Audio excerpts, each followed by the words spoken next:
देखो हमने यहां तक सीख लिया था कि जो एनर्जी है आप लोग ऐसे निकाल रहे थे -13.6 Z square upon N square electron volt per atom, सही है ना?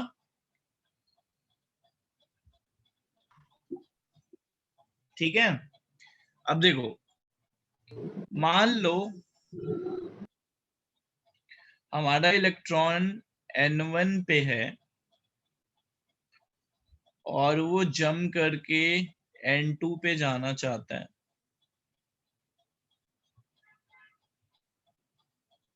तो n1 पे एनर्जी क्या होगी बताओ? ई n1 अगर हम लोग लिखें तो कितना होगा? -13.6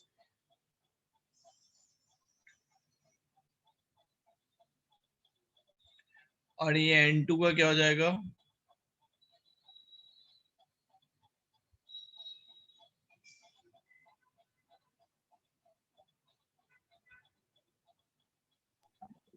सर हाँ सर मैं इलेक्ट्रॉन वोल्ट को जूल में भी लिख सकते हैं?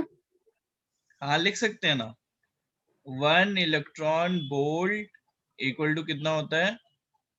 1.6 इंटू 10 के पावर -19 जूल। समझा? Yes sir. ठीक है। तो देखो n1 की एनर्जी ये है और n2 की एनर्जी ये है। तो याद करके बताओ मैंने क्या बताया था कि जंप करने के लिए एनर्जी कहां से आएगी? तो फोटोन। फोटोन। बहुत बढ़िया। तो ई n2 -E n1, ये जो एनर्जी का डिफरेंस होगा ये कितने के बराबर होगा बताओ? hc upon lambda. Yes sir. ठीक है। Yes E n2 -E n1 निकालते हैं जरा, तो कितना आ जाएगा? 13.6 जेड स्क्वायर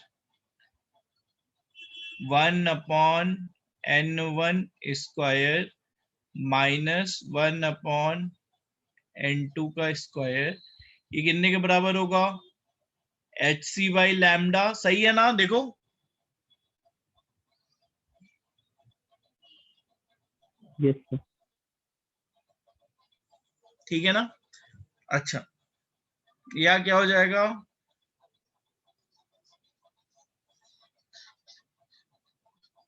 या देखो हम लोग क्या लिख सकते हैं कि 1/लैम्डा जो है कितने के बराबर आ जाएगा? 13.6 Z square upon hc 1/n1 square -1/n2 का स्क्वायर। ठीक है ना? जहां पे n2 ग्रेटर देन n1 है। ठीक। Yes sir. अच्छा अब देखो ये जो 1/लैम्डा होता है ना, पूरा 1/लैम्डा, इसको बोलते हैं वेव नंबर। ये हमारा क्या है बताओ? ये हमारा वेव नंबर है।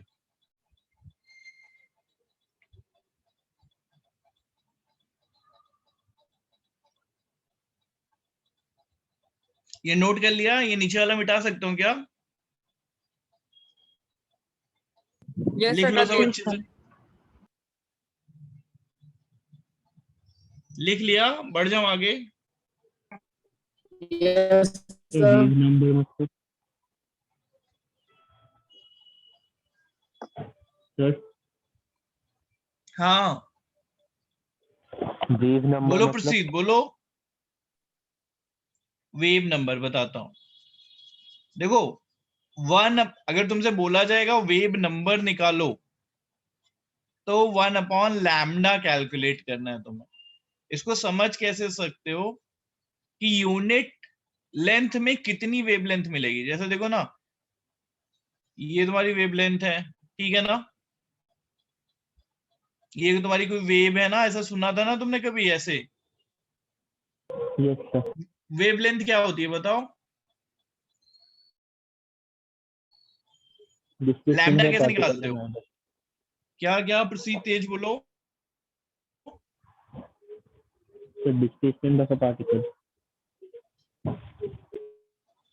मान लो लैम्डा तुम्हारा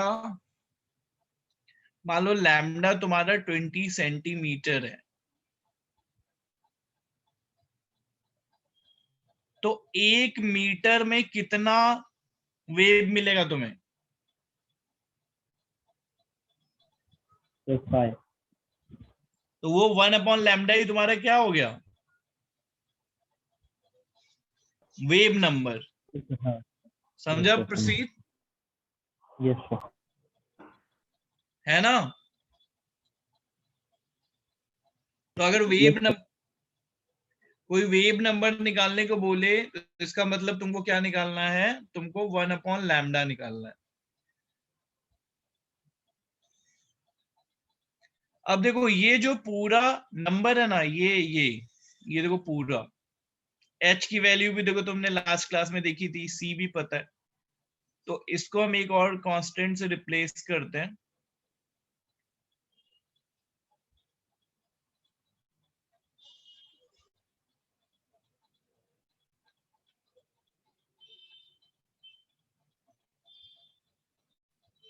इसको क्या बोलते हैं? Rydberg constant.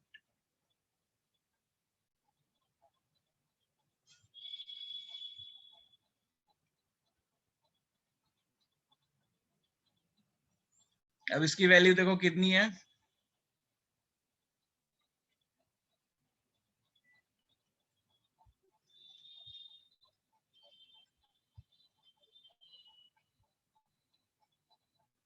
और शॉर्टकट के लिए तुम ऐसे याद कर लो कि 1 RH कितना होता है? 91.2 नैनोमीटर।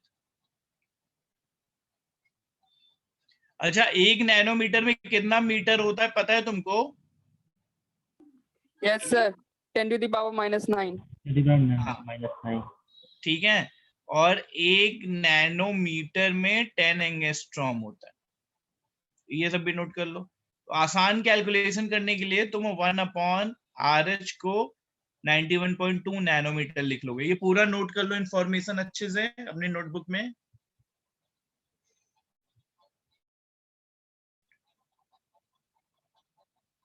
RH क्या है तुम्हारा? Rydberg constant. सर ये आर्मस्ट्रॉन्ग कैसे हो गया सर? 10⁻⁻9 आर्मस्ट्रॉन्ग कैसे हो गया? 10⁻⁻9 एंगस्ट्रॉम नहीं हो गया। 1 नैनोमीटर में 10 एंगस्ट्रॉम होता है, ये यूनिट तुम्हें बताई जा रही है। 1 नैनोमीटर में 10⁻⁻9 मीटर होता है।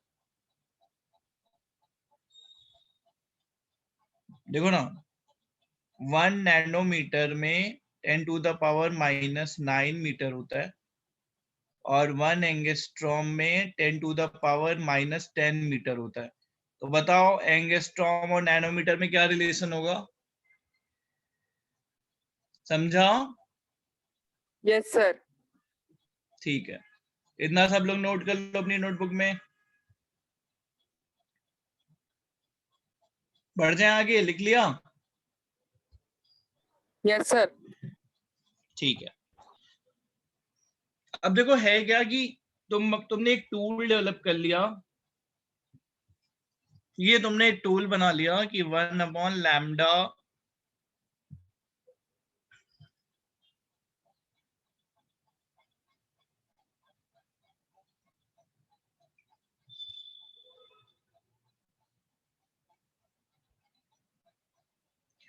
कोई बताएगा कि ये जो टूल डेवलप किया इसका सिग्निफिकेंस क्या है? इस टूल से किस टाइप के क्वेश्चन हम डील करेंगे? क्या प्रॉब्लम पूछी जाएगी जिसमें अपन ये फॉर्मूला यूज करेंगे?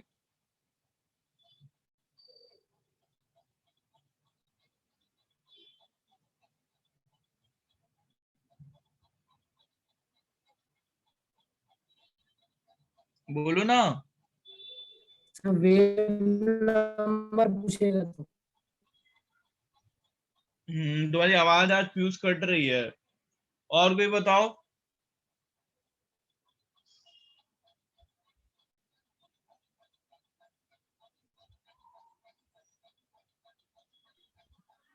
सर जब इलेक्ट्रॉन एक शेल से दूसरे शेल जाएगा और नंबर पूछेगा तब। जब इलेक्ट्रॉन एक सेल से दूसरे सेल में जंप करेगा तो हमसे पूछा जाएगा कि जो फोटोन चाहिए उसकी वेवलेंथ क्या होगी, तो अपन निकाल सकते हैं ना, लैम्डा भी निकाल सकते हैं और 1/लैम्डा भी निकाल सकते हैं, सही ना। Yes sir. जैसे कोई बोल रहा है कि इलेक्ट्रॉन 1 से 5 पे जा रहा है, 1 से 5 पे जंप करके गया, तो अगर हमें 1 से 5 पे भेजना है तो जो फोटोन यूज करेंगे उसका वेवलेंथ क्या होगा, तो इससे बता सकते हैं ना अपन। Yes sir. ठीक है, अब देखो, अब अगर हम n1 इक्वल टू 1 फिक्स कर दें और n2 की वैल्यू 2, 3, 4 से लेके इनफाइनाइट तक कोई भी वैल्यू हो सकती है,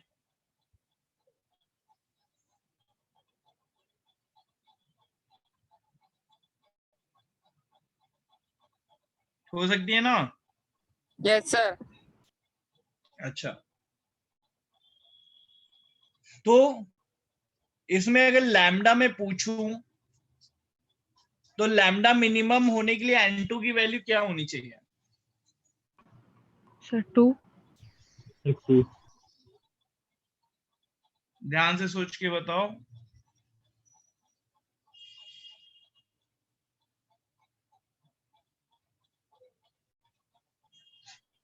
सर बड़ा नंबर होना चाहिए, क्या क्या एक बड़ा नंबर होना चाहिए क्योंकि n2 को n1 से माइनस कर। सर इनफाइनाइट में जो भी सबसे बड़ा नंबर होगा। इनफाइनाइट। हाँ, इनफाइनाइट पे मिनिमम मिलेगा, समझ में आया कैसे, देखो यस सर, नेगेटिव हो जाएगा sir. E equal to H C by lambda होता है, तो lambda equal to H C by E, तो जितनी ज्यादा एनर्जी होगी उतना लैम्डा कम आएगा, है ना। Yes sir. तो ज्यादा डिफरेंस कब आएगा, जब 1 से इनफाइनाइट में ज्यादा एनर्जी का डिफरेंस आएगा ना, है ना। अरे यस सर। वो बनाया था ना, -13.6 -3.4, तुम ही लोगों ने उस दिन बनाया था ना, -1.51 और इनफाइनाइट पे 0, तो ज्यादा एनर्जी का डिफरेंस कब आ रहा है बताओ, इनफाइनाइट पे। इनफाइनाइट पे, तो एकदम सही बताया। तो अब सुनना ध्यान से, देखो बहुत अच्छी अच्छी चीजें सीखने जा रहे हो, तो बहुत नई नई चीजें सीखने को मिलेंगी आज आपको। तो पता है ये जितने भी नंबर आते हैं ना, जब आपने n1 को 1 पे फिट कर दिया है और n2 को 2, 3, 4 से इनफाइनाइट पे ले रहे हो ना, तो इन सबको हम लोग लाइमन सीरीज में रखते हैं। ये जितनी भी वेवलेंथ आती है ना, इनको अपन लाइमन सीरीज में रखते हैं, समझा।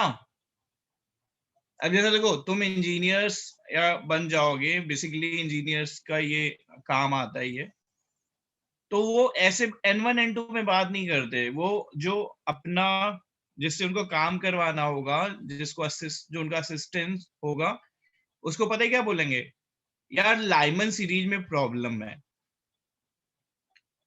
तो मान लो हम दोनों किसी प्रोजेक्ट पे काम कर रहे हैं, मुझे तुमसे कुछ डिस्कस करना है, तो मैं तुमसे बोलूंगा यार लाइमन सीरीज में प्रॉब्लम है, तो तुम समझ जाओगे कि सर बोल रहे हैं n1 1 है और n2 की किसी वैल्यू में प्रॉब्लम है, समझा। Yes sir. है ना, तो sir Lyman n1 series, fixed ही रहेगा ना। हाँ n1 फिक्स रहेगा। तुमको मजे की बात मैं बताता हूँ, तुमने कभी देखा है तुम्हारे पास अगर लैंडलाइन होगा, तो तुमने लैंडलाइन में देखा है कि उसमें जो वायर होते हैं वो अलग अलग कलर के होते हैं। तुमने कुछ वायर देखा है जिसमें अलग अलग कलर के वायर होते हैं, यस सर।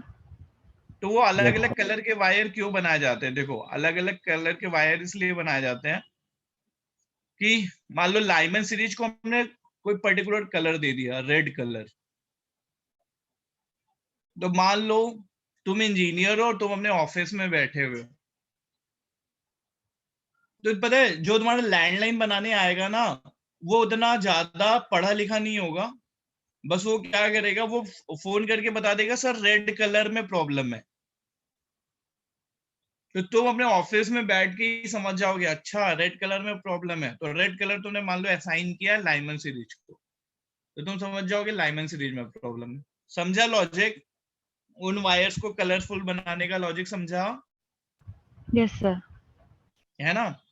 तो लाइमन सीरीज का N1 फिक्स हो गया, अब N2 वेरी कर रहा है। अच्छा पता है ये जो सीरीज है ना पूरी, ये पूरी सीरीज अल्ट्रा वायलेट रीजन में आती है। इसकी जितनी भी वेवलेंथ आ रही है तुम्हें अल्ट्रा वायलेट रीजन में आ रही है। अब देखो तुमसे मैंने क्वेश्चन पूछा कि लाइमन सीरीज का लैम्डा मिनिमम निकालो, ये क्वेश्चन। अब लैम्डा मिनिमम निकालना तो देखो मैं निकालता हूँ, लाइमन सीरीज की बात कर रहा हूँ। तो तुम ही ने बताया कि सर मिनिमम के लिए ना आप हाइड्रोजन एटम के लिए मान लो अपन बात कर रहे हैं, तो हाइड्रोजन एटम की बात किया तो Z1 हो गया, तो 1/1 का स्क्वायर, और इनफाइनाइट पे N2 कितना हो गया बोलो?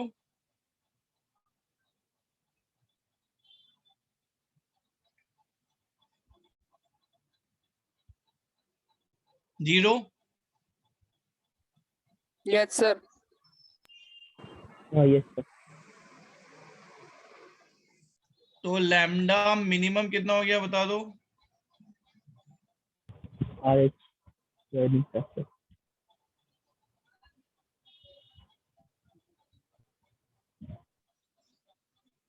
समझ में आया सबको? Yes sir. अच्छा अगर समझ में आया तो जरा लैम्डा मैक्सिमम भी निकालो मेरे लिए। तो ये सब अपनी नोटबुक में अच्छे से नोट कर लो, किसी के मन में कोई डाउट आए तो वो पूछ लो, और फिर लैम्डा मैक्सिमम निकाल दो।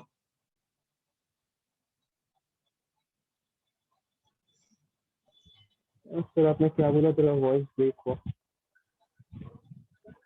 मैं बोल रहा हूँ लैम्डा मैक्सिमम निकाल लो। अभी लैम्डा मिनिमम निकाल लिया, अब लैम्डा मैक्सिमम भी निकाल लो। Okay sir.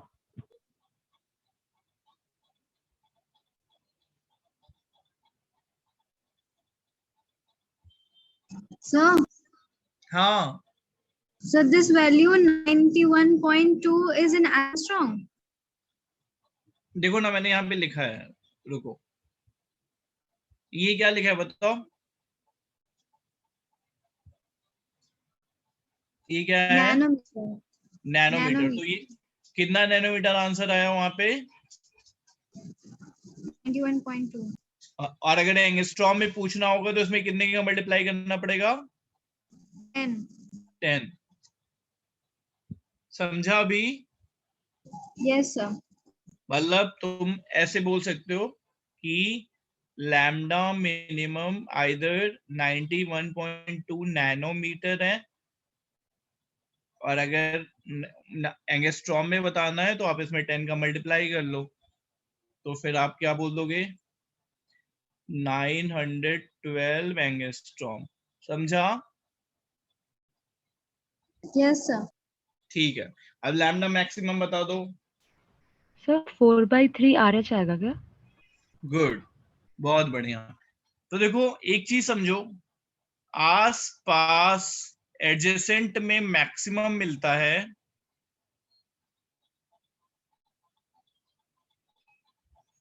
और दूर में क्या मिलता है बताओ? मिनिमम मिलता है। समझा? Yes sir. Yes sir. तो अब मैक्सिमम के लिए मैं निकालता हूं। सोनाक्षी ने एकदम सही बताया।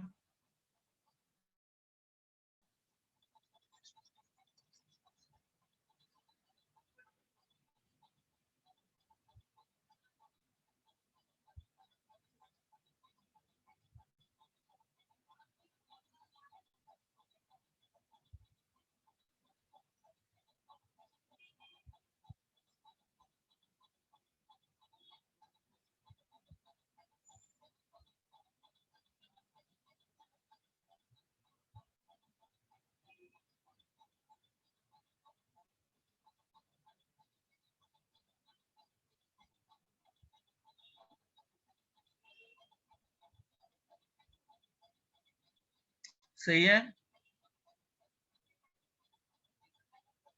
Yes, sir. Yes, sir. Yes, sir.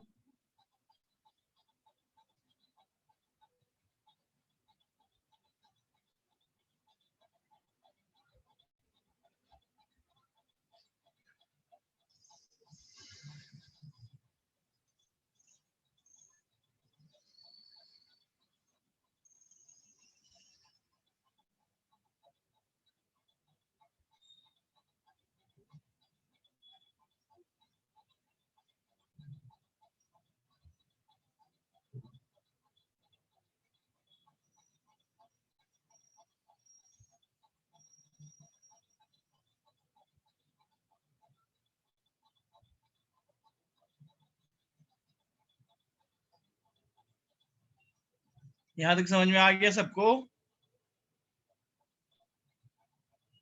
Yes, sir. अच्छा, अब देखो ये जो तुम्हारा ट्रांजिशन हो रहा है ना, उसमें देखो कभी कोई ऐसे भी पूछ सकता है कि first line of Lyman series,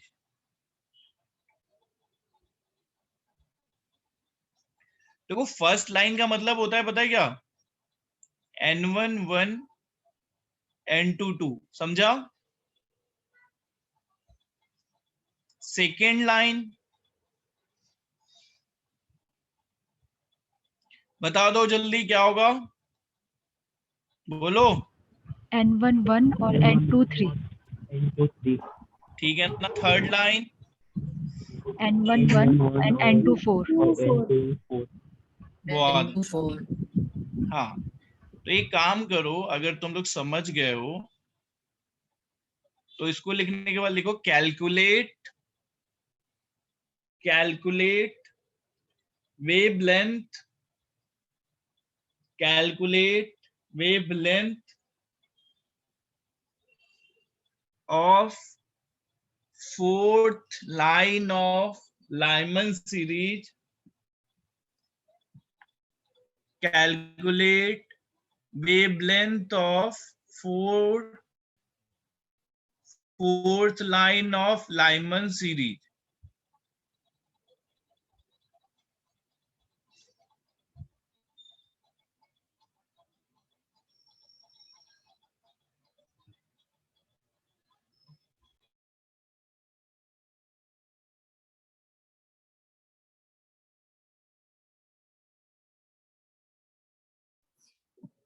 Sir, 25 by 24 RH.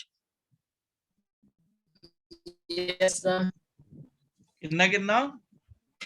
Sir, 25 by 24 24 RH. by 25 RH. बस समझा? Yes.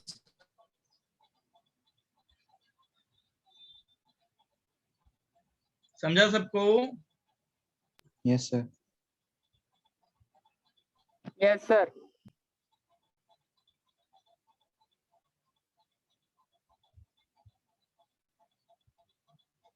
कोई ऐसा है जिसको दिक्कत है? सबको समझ गया ना? Yes, sir. ठीक है, तो फोर्थ लाइन के लिए क्या किया? N1 1 ले लिया और N2 4 ले लिया, कि 5 ले लिया? 5 ले लिया है ना? Yes. अच्छा, अब देखो अभी N1 1 फिर क्या था, अभी N1 2 कर दिया। अब देखो N2 3 4 5 6 से लेके इनफाइनाइट तक, अब ये जो पूरी सीरीज है इसका नाम रखा गया है बामर सीरीज, और ये आती है किसमें? Visible region. समझा? विजिबल रीजन वो, विजिबल रीजन वो रीजन होता है जो तुमको दिख जाता है, जिसका कलर तुम देख सकते हो। तो बामर सीरीज किस में आता है बताओ? विजिबल रीजन, सही है ना? Yes sir. ठीक है। अच्छा, अब तुम्हें तीन चीज बतानी है। पहला तुम्हें बताना है लैम्डा मिनिमम, फिर तुम्हें बताना है बामर सीरीज का लैम्डा मैक्सिमम, और तुम्हें बताना है सेकेंड लाइन का लैम्डा, लैम्डा सेकेंड लाइन का वेवलेंथ बताना है। जरा बता दो तो। लैम्डा मिनिमम बताना है बामर का, लैम्डा मैक्सिमम और सेकेंड लाइन का वेवलेंथ।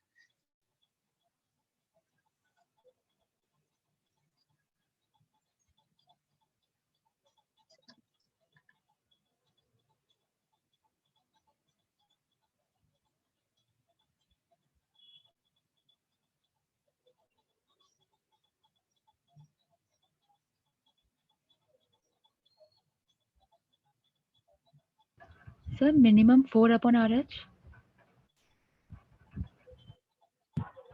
हाँ, और मैक्सिमम?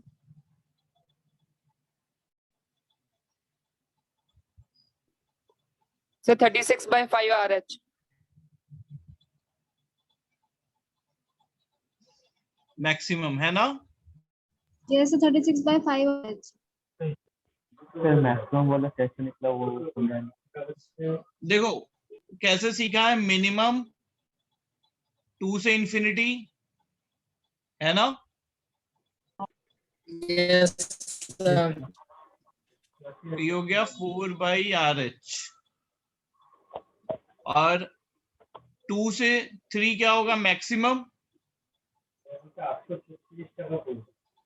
समझा? Yes sir. Yes, तो sir. सॉल्व करने पे 36/5 RH आएगा। सही। ये लैम्डा मैक्सिमम सॉल्व करके दिखाऊं क्या? सर दिखाई नहीं सर। 36/5 RH सॉल्व करके दिखाना है क्या मुझे? यस सर दिखाइए ना। अच्छा दिखा तो।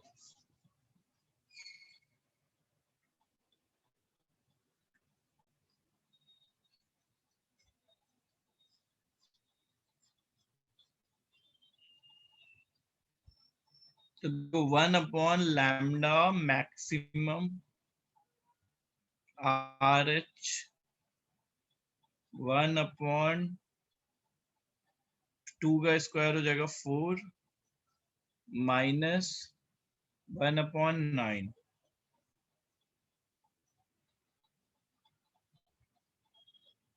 RH 36 9 minus 4। ठीक है। लैम्डा मैक्सिमम कितना आ गया?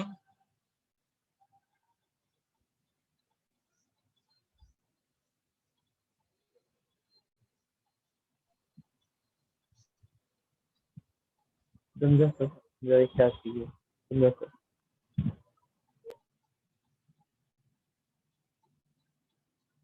अच्छा, सेकेंड लाइन के लिए N1 और N2 क्या रखना है? Sir, N1, 2 or 4? into 4।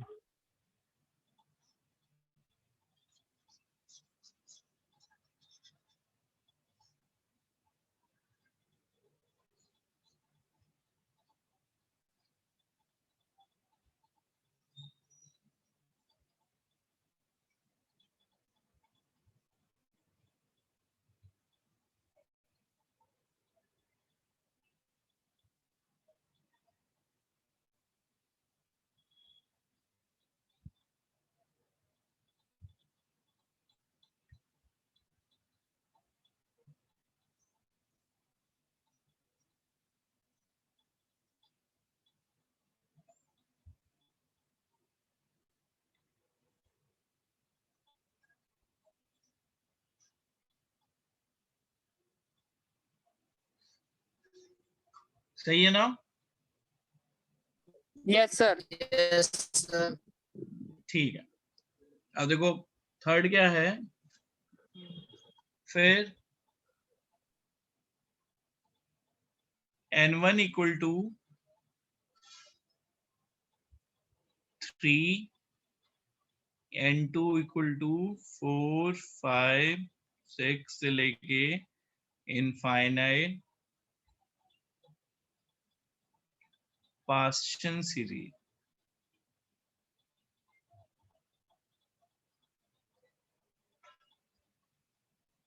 ये क्या है? इंफ्रारेड। ये कहाँ मिलता है रीजन? इंफ्रारेड। इसको क्या बोलते हैं? IR से डिनोट करो। समझाओ? Yes sir. चलो इसका भी निकाल लो। लैम्डा मिनिमम निकालना है तुम्हें, लैम्डा मैक्सिमम निकालना है, और लैम्डा थर्ड लाइन का निकालना है। इसका पास्चन सीरीज की थर्ड लाइन का वेवलेंथ सही से कैलकुलेट करो एकदम।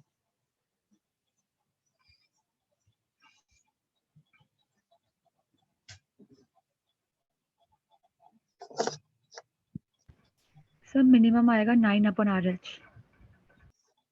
ठीक है, और मैक्सिमम?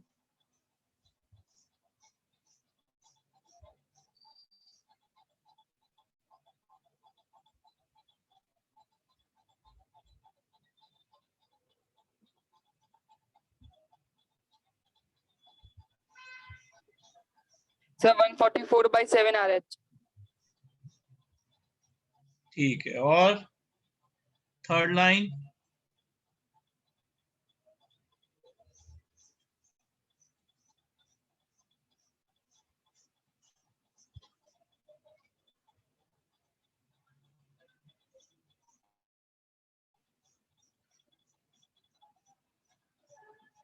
Sir 6/11 RH।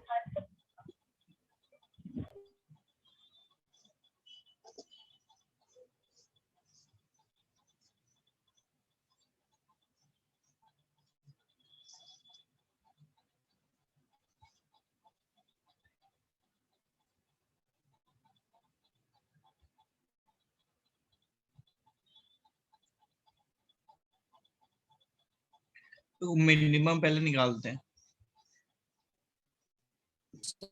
तो मिनिमम सबको समझ में मिनिमम सबको समझ में आने लगा है ना? 1 - 1/9। 9/RH। ठीक है, और मैक्सिमम के लिए देखो क्या कर रहे हैं।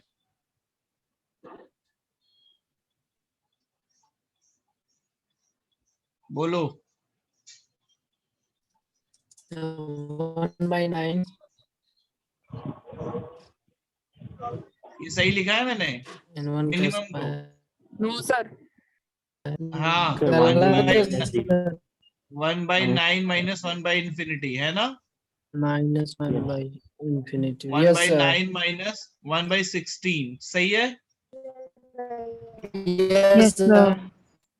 अच्छा, 1 by लैम्डा थर्ड लाइन का क्या हो जाएगा? 1/9 - 1/36। RH बोलो। 1 by 9 minus 1/36।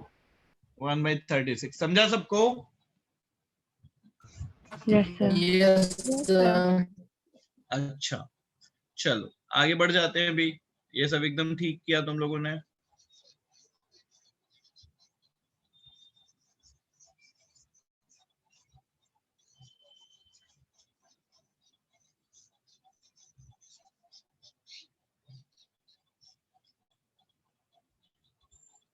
फिर n1 4, n2 5, 6, 7 इनफाइनाइट। इसको बोलते हैं ब्रैकेट सीरीज।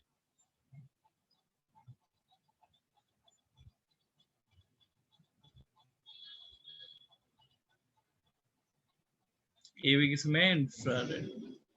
फिर n1 5, n2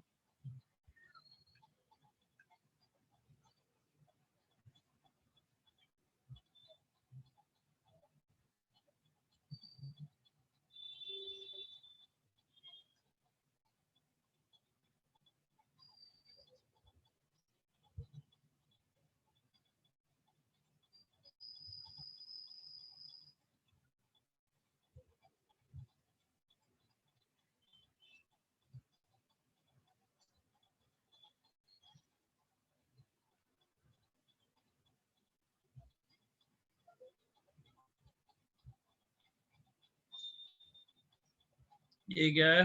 फार इंफ्रारेड। नोट डाउन कर लो ये सब अच्छे से।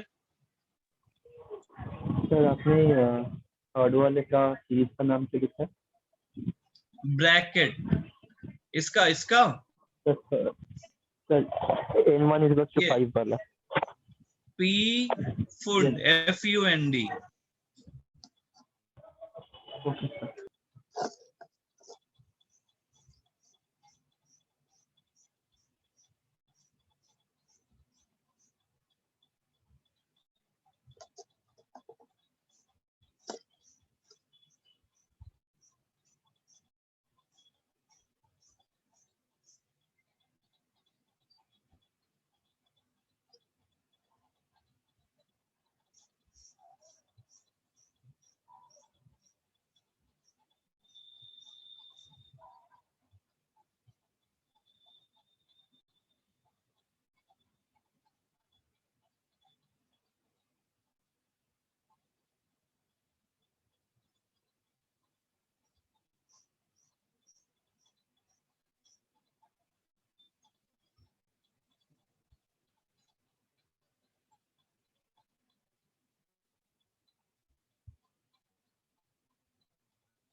सर हो गया।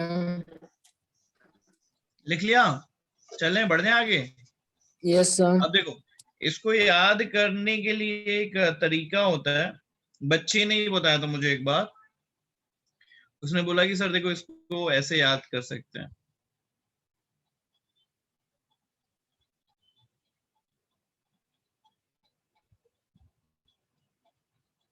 देखो,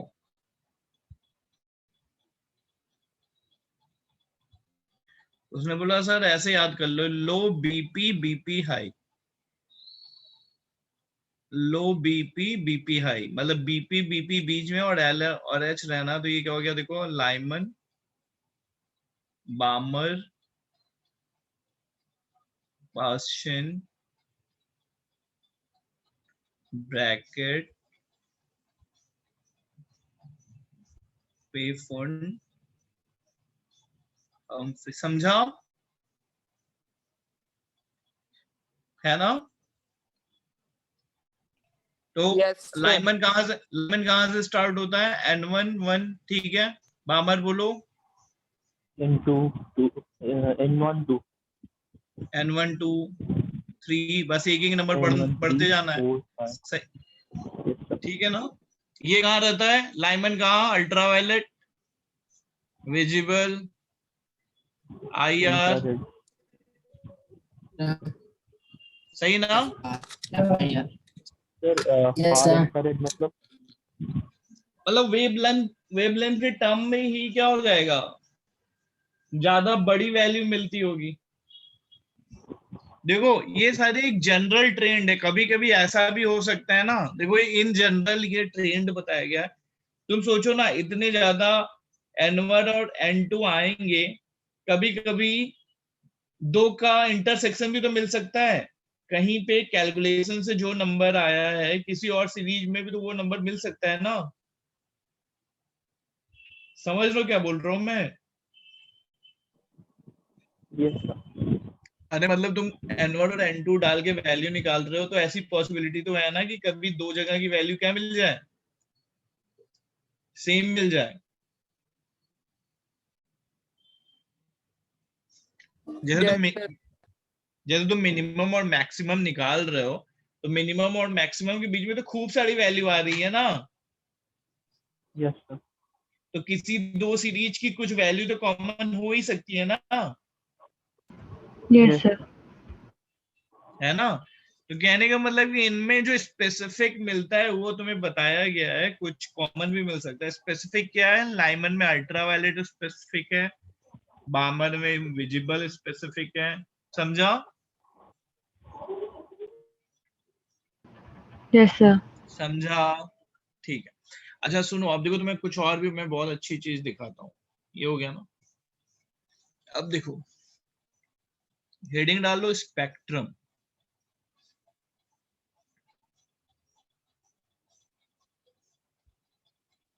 अब देखो स्पेक्ट्रम कैसे फॉर्म हो सकता है।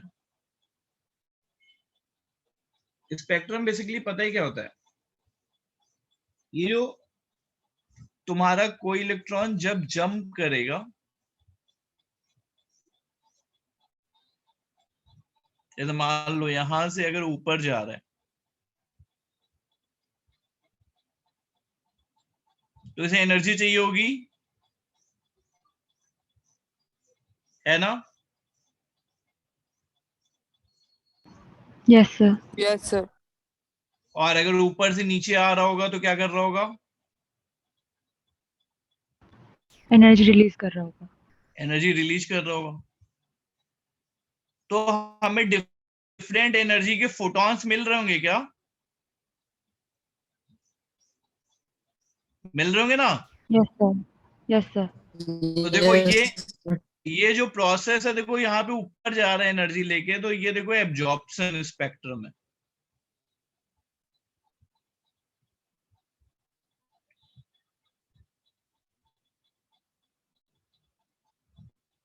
यहाँ पे तुमने इसको एनर्जी दी और ये जंप करके ऊपर की साइड जा रहा है। देखो ये मान लो 1 है, 2 है, 3 है, 4 है, और देखो यहाँ पे इमिट करके नीचे आ रहा है।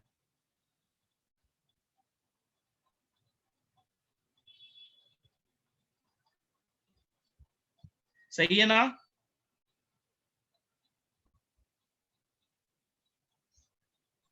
Yes, ठीक है sir. ना। अब देखना, अब देखो मैं कुछ तुम्हें बताने जा रहा हूँ।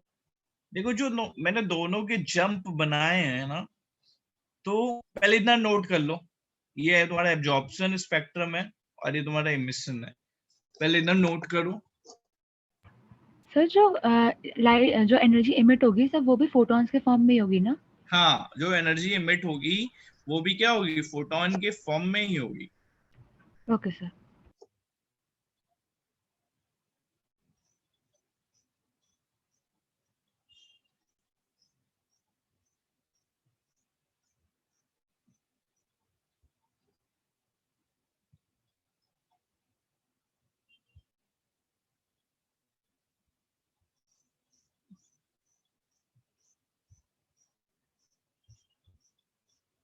अरे स्पेक्ट्रम क्या है, मतलब डिफरेंट, बेसिकली स्पेक्ट्रम को इन शॉर्ट कोई पूछे कि स्पेक्ट्रम है क्या, तो तुम क्या बोलोगे, कलेक्शन ऑफ डिफरेंट वेवलेंथ, है ना।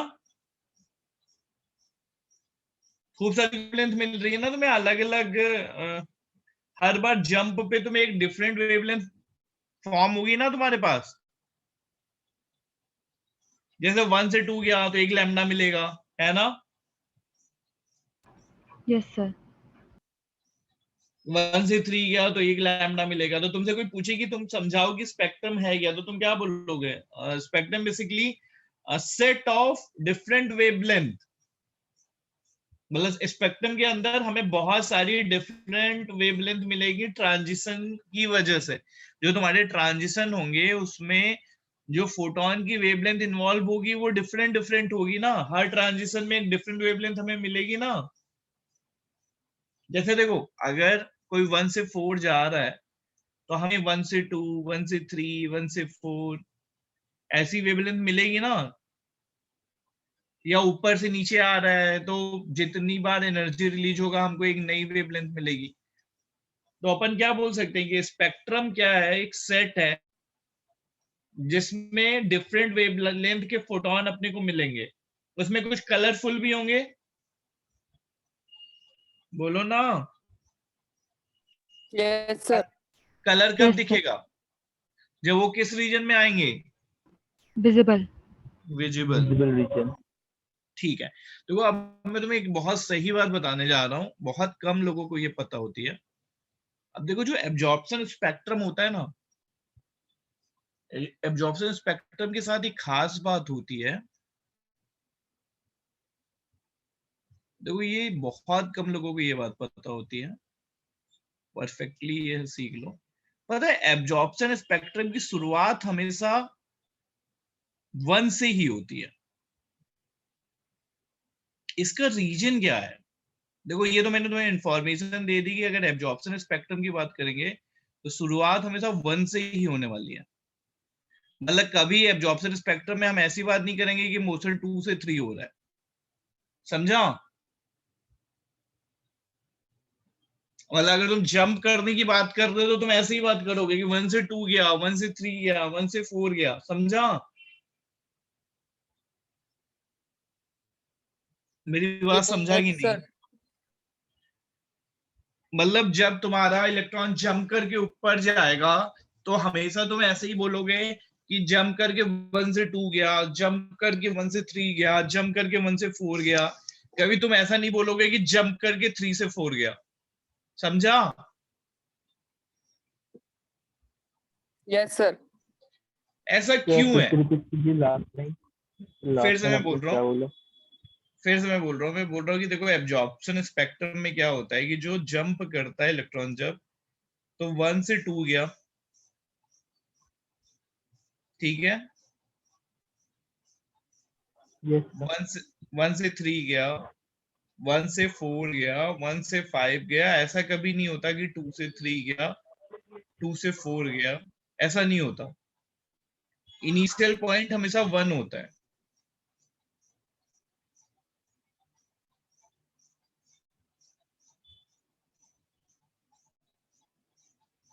समझा? यस इनिशियल पॉइंट हमेशा 1 होता है, समझा? Yes Yes, sir. मतलब 1 से 2, 1 से 3, 1 से 4, 1 से 5।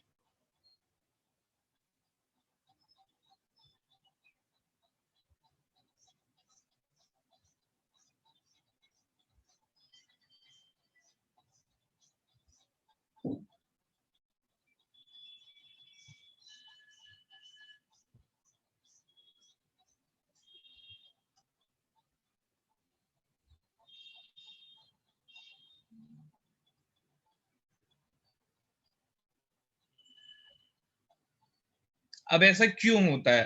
1 से ही क्यों ये मोशन स्टार्ट होता है, ये बताना है तुम्हें। मैं पूछ रहा हूँ कि 1 से 2 से 3 जाने में क्या दिक्कत है? क्वेश्चन समझा सबको?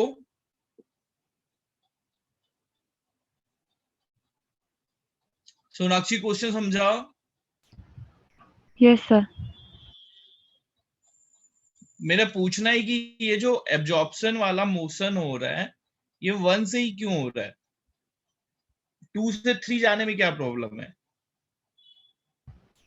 सर इसलिए क्योंकि हम लोग जो एनर्जी सप्लाई करते हैं वो हम 1 पे ही करते हैं, मैक्सिमम क्यों एनर्जी 2 वहीं पे? पे होती है।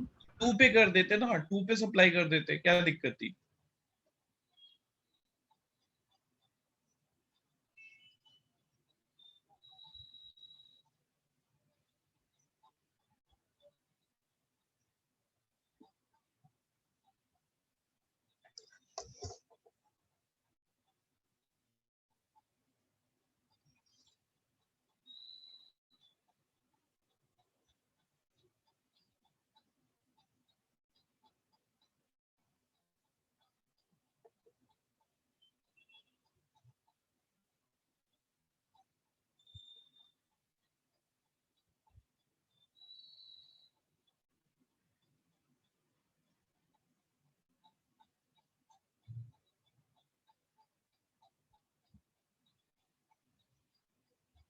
सर नहीं पता।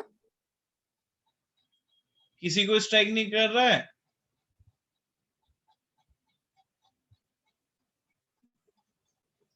No sir. देखो अच्छा, सब लोगों ने क्वेश्चन समझ लिया था ना? सबने क्वेश्चन समझ लिया था ना? Yes sir. Yes sir. अच्छा देखो, होता ही है ना कि जब भी कोई इलेक्ट्रॉन जाता है ना ऊपर कहीं, तो जाते ही ना वो एनर्जी रिलीज करने लगता है। तो होता है क्या है कि मान लो 1 से 2 पे भेजा, जैसे ही वो 2 पे जाएगा ना, जैसे ही वो 2 पे जाएगा वो एनर्जी रिलीज करने लगेगा। समझा? Yes sir. तो जैसे देखो 1 से 2 पे भेजा तुमने और 2 पे जैसे पहुंचा वो एनर्जी रिलीज करने लगेगा, तो 2 से तुरंत वो नीचे आने लगा। अब तुम उसको बीच में डिटेक्ट नहीं कर सकते, तुमने देखा था ना उस दिन, तुम बस कहां पे डिटेक्ट कर सकते हो? 1 और 2 पे, है ना? Yes sir. तो तुम बीच में उसको कहीं पे पकड़ नहीं सकते, वो वापस कहां पे आके गिर जाएगा? 1 पे। मान लो तुमने 3 पे भेजा, जैसे वो 3 पे पहुंचा ना वो एनर्जी रिलीज करके नीचे गिरने लगेगा। तो तुम उसको ट्रैक नहीं कर सकते, उसको तुम वापस फिर कहां पे ट्रैक कर पाओगे बताओ? n=1 पे। क्लियर हुआ सबको? Yes sir. तो एब्जॉर्प्शन में कभी भी मोशन का जो इनिशियल पॉइंट होगा 1 होगा। ऐसे ही मोशन हुआ करेंगे 1 से 2, 1 से 3, 1 से 4, 1 से 5, ऐसे ही मोशन होंगे। ऐसा मोशन नहीं होगा 2 से 3 नहीं होगा, 3 से 4 नहीं होगा, 4 से 5 नहीं होगा। समझा ये बात? Yes sir. सर अगर जैसे ऐसा हुआ कि कोई इलेक्ट्रॉन 1 से 3 पे पहुंच गया और उसके बाद उसने एनर्जी रिलीज करके वो दोबारा नीचे आ रहा है, तो सर उसको हाँ दोबारा एनर्जी देके दोबारा ऊपर भेजा जा सकता है ना? हाँ, वही तो मैं बोल रहा हूँ सोनाक्षी ना कि हम 2 और 3 के बीच में हमें कुछ पता ही नहीं है। मैं तुम्हें एक मजेदार बात बताता हूँ, जैसे ठीक है, तुम्हें मजा आएगा सुन के। दो चीजें हैं इससे, अब पता नहीं कभी कोई बताएगा। आइंस्टीन होता तो उसने बताया था, लेकिन हम लोग कनेक्ट नहीं कर पाए। देखो दो चीजें होती हैं, एक टाइम ट्रेवल है और एक होता है वार्म होल। तो पता है क्या, हमारी जो लिमिटेशंस है ना सोनाक्षी, हमें बस 1 और 2 के बारे में पता है। समझा? Yes sir. इसके बीच में देखो टाइम ट्रेवल क्या होता है कि हम इधर फ्यूचर या पास्ट में चले जाते हैं। समझ रहे हो? Yes yes sir. सर। और बीच में जो हमारा स्पेस है उसमें थोड़े से कुछ होल हैं जिनके थ्रू एक बहुत लंबा डिस्टेंस हम बहुत कम टाइम में ट्रेवल कर सकते हैं। तो हम लोग की लिमिटेशंस क्या है ना कि हम n1 n2 और n3 पे ही जानते हैं। उसके बीच में क्या है सोनाक्षी, हमको पता ही नहीं है। उसके बीच का मोशन पूरा गायब हो जाता है। समझा? Yes sir. तो सर जब वो एनर्जी रिलीज करेगा तो सर वो हाँ, मतलब उसका मोशन क्या रहेगा वो भी नहीं पता रहेगा ना हमें? नहीं कुछ नहीं पता रहेगा। वही तो मतलब, ये अपन को बस n इंटीजर का पता है, वो एनर्जी रिलीज करके बीच में कहा। तभी तो देखो तुमने देखा है ना कि तुम फ्लाइट में कभी ट्रेवल करते होगे तो देखा होगा कि जो भी फ्लाइट, जो भी तुम्हारा पायलट होता है, हमेशा वो कंट्रोल रूम से कनेक्ट रहता यस सर। है ना? क्योंकि उसको बताना पड़ता है कि ऊपर कुछ लिखा नहीं रहता कि आप इधर मुड़ जाओ, इधर चले जाओ, उधर चले जाओ। क्योंकि अगर उसने पाथ से वो डेविएट हुआ तो वो खो जाएगा। समझा? तो यस उसे सर। कंट्रोल रूम बताता है कि आप ऐसे जाओ, इस एंगल पे जाओ, इस पर्टिकुलर एंगल पे आपको रहना है। सेम अगर हमें 1 और 2 के बीच का जो मोशन है उसके बारे में हमें कुछ नहीं पता, वापस वो जब वापस आके 2 पे गिरेगा तो पता चलेगा। अच्छा, कितने टाइम में गिरेगा ये भी नहीं पता है अपने को। जैसे तो ऐसे भी बोल सकते थे ना कि सर वो 3 से गिरते गिरते 2 पे आ रहा हो तो अपन उसको 2 पे बीट कर लें, जैसे 2 पे आए तैसे उसको एनर्जी दे दें, ऐसे भी तो बोल सकते थे ना तुम, है ना? समझा? यस सर, क्लियर है। तो उसको अपन बस किस पे डिटेक्ट कर सकते हैं? 1 पे डिटेक्ट कर सकते हैं। इसलिए 1 से 2, 1 से 3, 1 से 4 यही मोशन हमारे कंट्रोल में, 1 से 5 तुम 1 से उतनी एनर्जी देके तुम उसको 1 से 2 पे भेज दोगे, 1 से 3 पे भेज दोगे, लेकिन बीच में तुम्हारा कंट्रोल नहीं है। क्लियर हुआ? Yes sir. Yes sir. अच्छा, अब देखो अगर इमिट कर रहा है तो देखो, इमिट करने में तुम्हें मैं दिखाता हूँ। इमिट करने में देखो दूसरी चीज हो जाएगी। इमिट करने की बहुत सारी पॉसिबिलिटी है। जैसे मान लो यहाँ पे है, तो पहली पॉसिबिलिटी डायरेक्ट ऐसे गिर जाए, या पहले ऐसे गिरे और फिर ऐसे गिरे। सही है? सही है?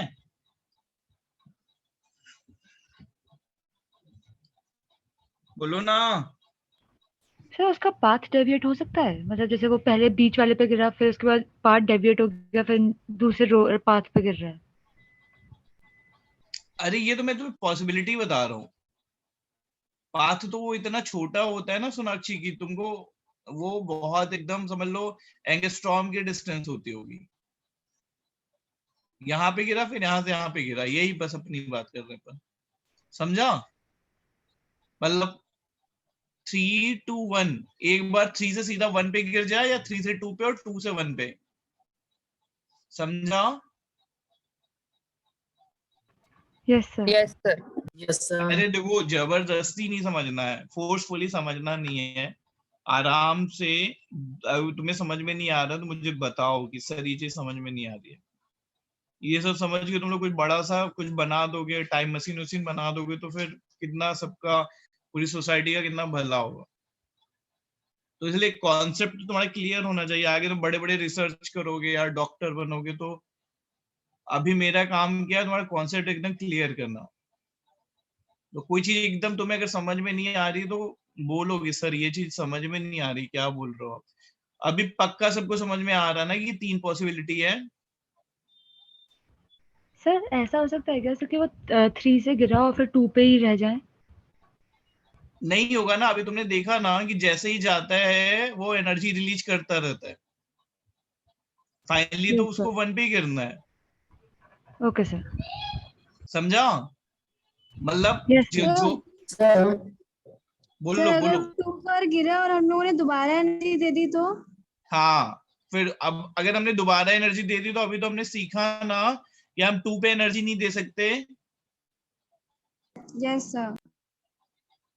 हमें एनर्जी देने के लिए कहाँ वेट करना पड़ेगा वापस, जब 1 1 पे आ पर। जाए। अच्छा देखो ये 3 पॉसिबिलिटी हो गई, इसकी 3 पॉसिबिलिटी।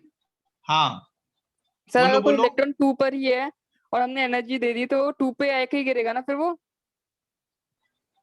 कहाँ पे है, फिर से बोलो, क्या बोल रहे हो? सर अगर कोई इलेक्ट्रॉन N2 पर ही है, उसको हमने एनर्जी दे दी तो फिर वो अब आपके वापस से N2 पे ही आएगा ना वो? N2 पे नहीं आएगा ना। अभी तुमने देखा ना कि जब भी तुम एनर्जी देते हो, एनर्जी देने के लिए वो फाइनली कहाँ पे आके गिरेगा? नहीं सर, यहाँ से तो हमने हाँ। N1 पे शुरुआत करी थी, हम्म। तो मैंने N2 पे दी, जहाँ मतलब इनिशियल स्टेज ये N2 पर ही हाँ, है। अगर N2 से स्टार्ट हुआ तो वो उसका ग्राउंड स्टेट हो जाएगा। ठीक है, तुम जहां से स्टार्ट करोगे फाइनली आगे वहीं पे गिरेगा। ठीक है, ओके इनिशियल सर। पॉइंट पे। समझा? यस जहां सर। से तुम्हारा जहां से सर तुम्हारा मोशन स्टार्ट होगा, फाइनली फाइनली आगे वहीं पे गिर जाएगा वो। ठीक है। लेकिन सर एब्जॉर्प्शन स्पेक्ट्रम में तो इनिशियल पॉइंट हमेशा 1 ही रहेगा ना? हाँ नहीं, मतलब वो बात वो बोल रहा है कि जैसे ये तुम सारी बात तो हाइड्रोजन एटम के लिए कर रही हो ना सोनाक्षी। Yes sir. वो बोल रहा है कि कोई ऐसा एटम हो जो पहले से N1 पे उसका इलेक्ट्रॉन नहीं है, उसका इलेक्ट्रॉन ही N2 पे हो, मान लो, मतलब उसकी शुरुआत ही N2 से हो रही है, मतलब वो फाइनली आगे N2 पे ही गिरता है, ऐसा कोई एटम हो तो। समझा? जैसे तुम्हारा जो हाइड्रोजन एटम होता है उसका इलेक्ट्रॉन N1 पे रहता है ना ग्राउंड स्टेट में,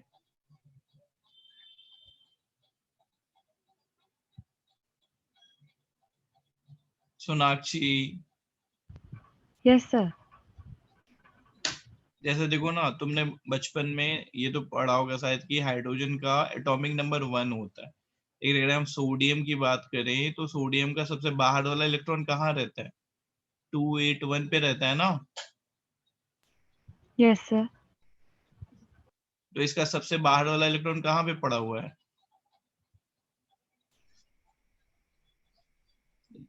थर्ड पे। तो वो फाइनली आगे तो थर्ड पे ही गिरेगा ना, इसके अंदर तो नहीं जा पाएगा, ये जगह तो भरी हुई है ना। Yes, sir. Clear. समझा? ठीक है। अच्छा, आप देखो इसमें गिर रहा है तो कैसे कैसे गिर सकता है? एक बार डायरेक्टली ऐसे गिर जाए, ठीक है,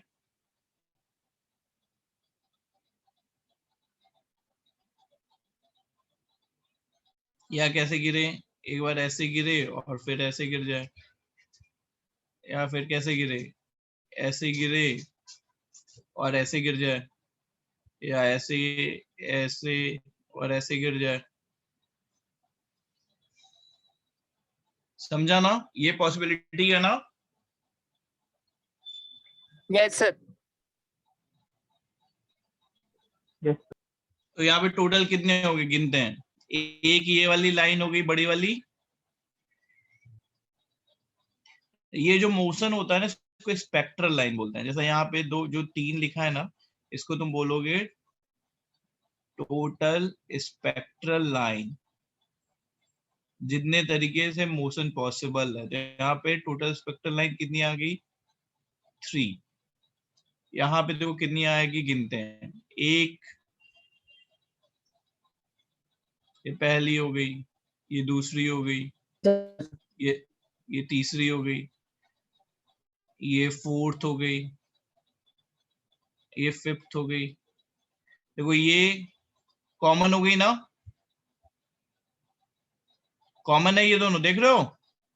यस सर। तो इसको फिर से नहीं काउंट करना, अलग अलग काउंट करना होता है। ये नहीं मिल गई 6, और ये भी कॉमन हो गई, तो यहाँ पे टोटल स्पेक्ट्रल लाइन हो गई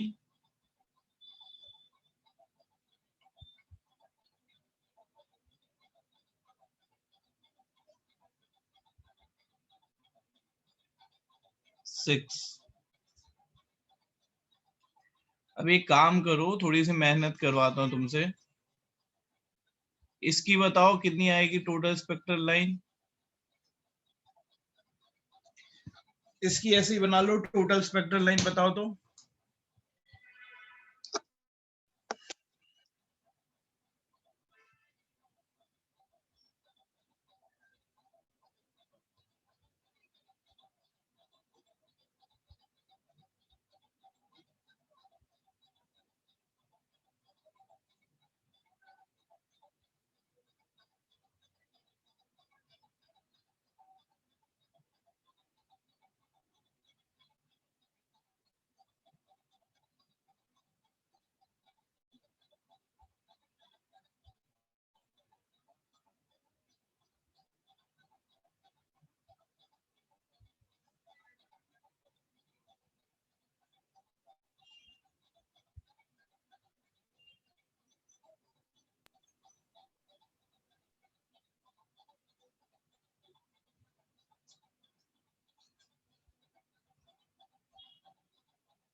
Nine.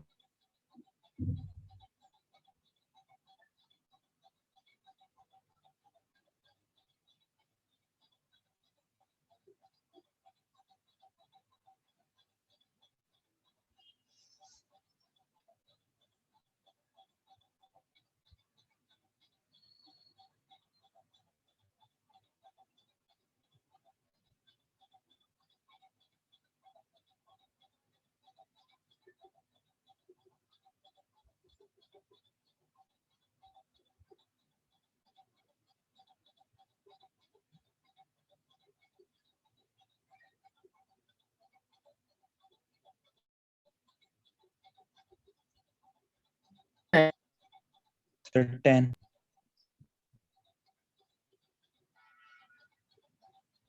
10.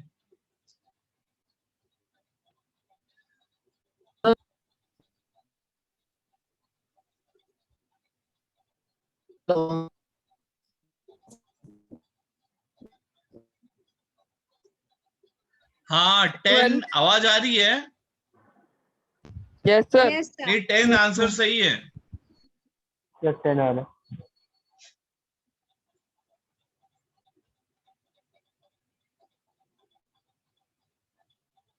कैसे आया बताओ, कौन कौन सा होगा?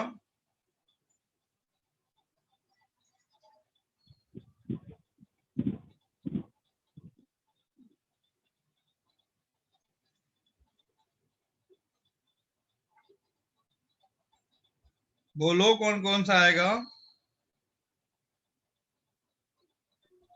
सर सबसे पहले डायरेक्ट। वो डायरेक्ट लंबा वाला। Sir, सबसे direct पहले आएगा। डायरेक्ट, ये हो गया। ठीक है, बताते जाना। ठीक है, मैं बनाता हूं, फिर जो छूट जाएगा वो तुम लोग बता देना। ठीक है, चलो।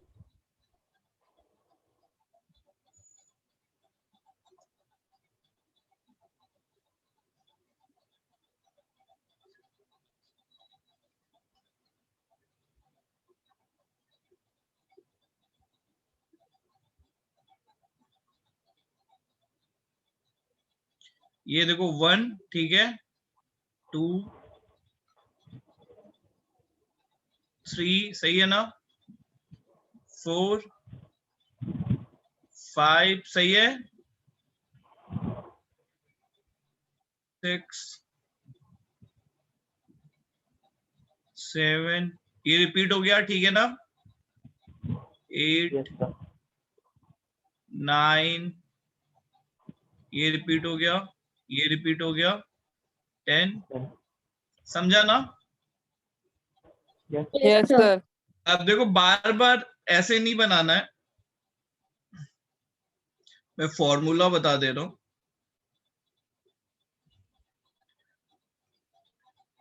इमेशन के लिए कैसे निकालते हैं? टोटल लाइन पूछा जाएगा, ऐसे बोला जाएगा कि जंप किया 5 to 1, ऐसे पूछेंगे कि n2 5 से n1 1 पे जंप किया, टोटल कितनी लाइन फॉर्म होगी, टोटल स्पेक्ट्रल लाइन कितनी, ऐसी चीजें पूछे जाएंगी। तो क्या, n इंटू n-1/2।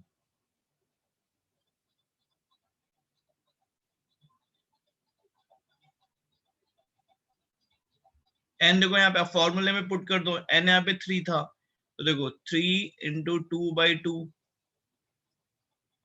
3 आ गया। समझा? यहाँ पे 4 था, 4 इंटू 3/2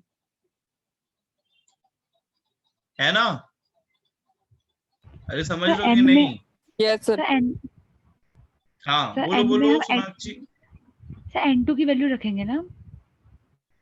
हाँ, 1 2 की वैल्यू नहीं रखो, टोटल लाइन गिन लो, 1 2 3, तो यहाँ पे n3 पुट करोगी। समझा? यहाँ पे देखो यस सर। 1 2 3 4, तो यहाँ पे क्या पुट करोगी? 4। यहाँ पे देखो 1 2 3 4 5। समझा? Yes sir. जैसा मैं एक और करके दिखाता हूँ, पहले इतना अच्छे से नोट कर लो।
लिख लिया? Yes sir. Yes, sir. अच्छा, तुम्हें लाइन बतानी है N2 6 से N1 2 आ रहा है, ट्रांजिशन हो रहा है, N2 6 से N1 2, टोटल लाइन बतानी है।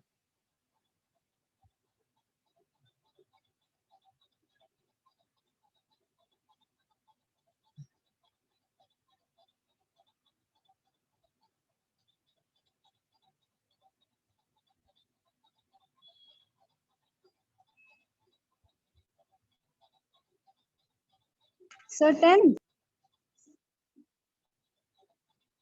10।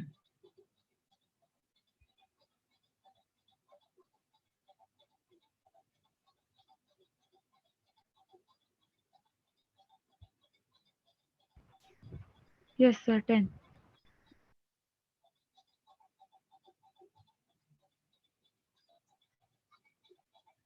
कैसे किया? ऐसे गिनाना, 5 लाइनें हैं, है ना?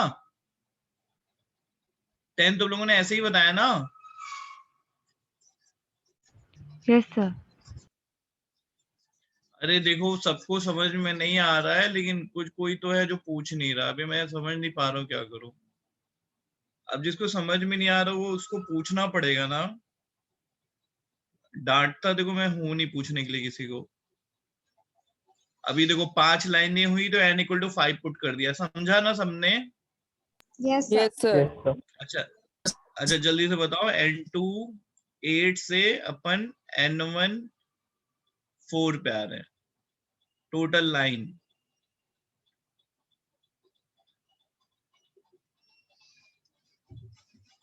Sir, 6.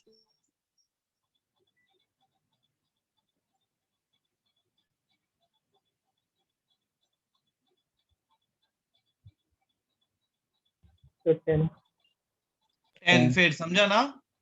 Yes, sir. 10. Yes, sir. 10 समझा? अच्छा चलो, ये तो एमिशन का था। अब एब्जॉर्प्शन की बात करते हैं, रुको। N1 1 से N2 6 जा रहे हैं, टोटल लाइन बताओ।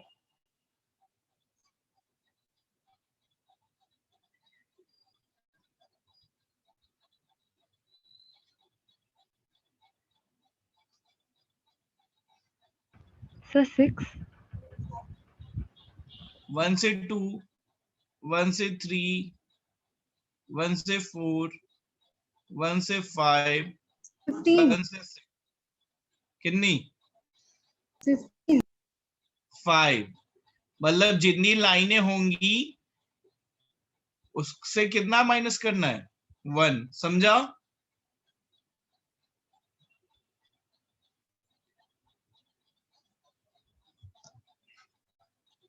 समझा ये नहीं? Yes, sir. प्रसीद Sir, समझा? दोबारा बता दीजिए. Yes, sir. दोबारा बताता हूँ। देखो ना, जब एब्जॉर्प्शन होगा ना तो हमेशा 1 से ऊपर जाएंगे ना। तो 1 2 6 जाने के आपके पास कितने रास्ते हैं बताओ? 6. 6 नहीं है ना। आइदर 1 से तुम 2 जा सकते हो, ठीक है? Sir, 5 है. 5 रास्ते हैं, है ना? तो 5 रास्तों का मतलब फॉर्मूला कैसे बन गया? n-1 करना है ना इसका मतलब। 6 Yes, माइनस sir. 1 भी तो अच्छा एक और बता दो चलो। N1 1 से N2 10, Sir, 9. 9. 9। समझा? Yes, sir. अच्छा अब मैं देखता हूँ Yes. कौन सबसे तेज है हमारी क्लास में। N1 3 से N2 6।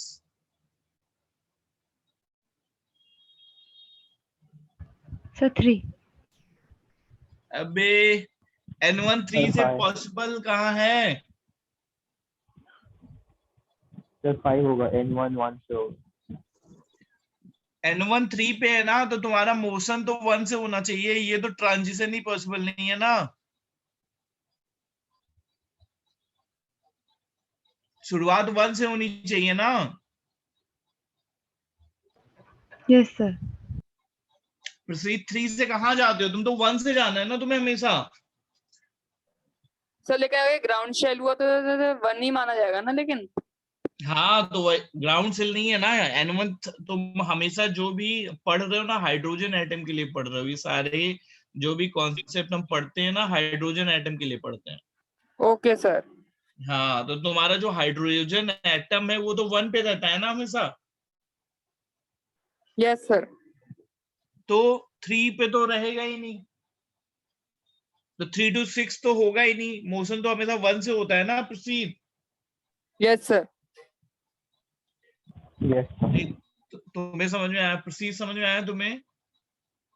यस सर समझा। तो 0 सोनाक्षी समझाओ। Yes, sir.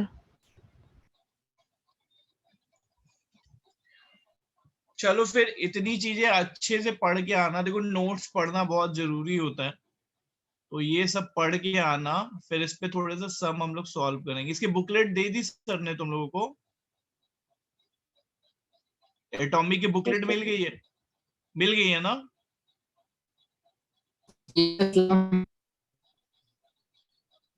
तो ठीक है, ये सारी चीजें पढ़ के आना। अगली क्लास में हम लोग इस पे थोड़े से सम सॉल्व करेंगे। ठीक है? ठीक है। Yes sir. थैंक यू हाँ सर। चलो मिलते हैं फिर। चलो bye. Thank you sir. Thank you. Thank you, sir. हाँ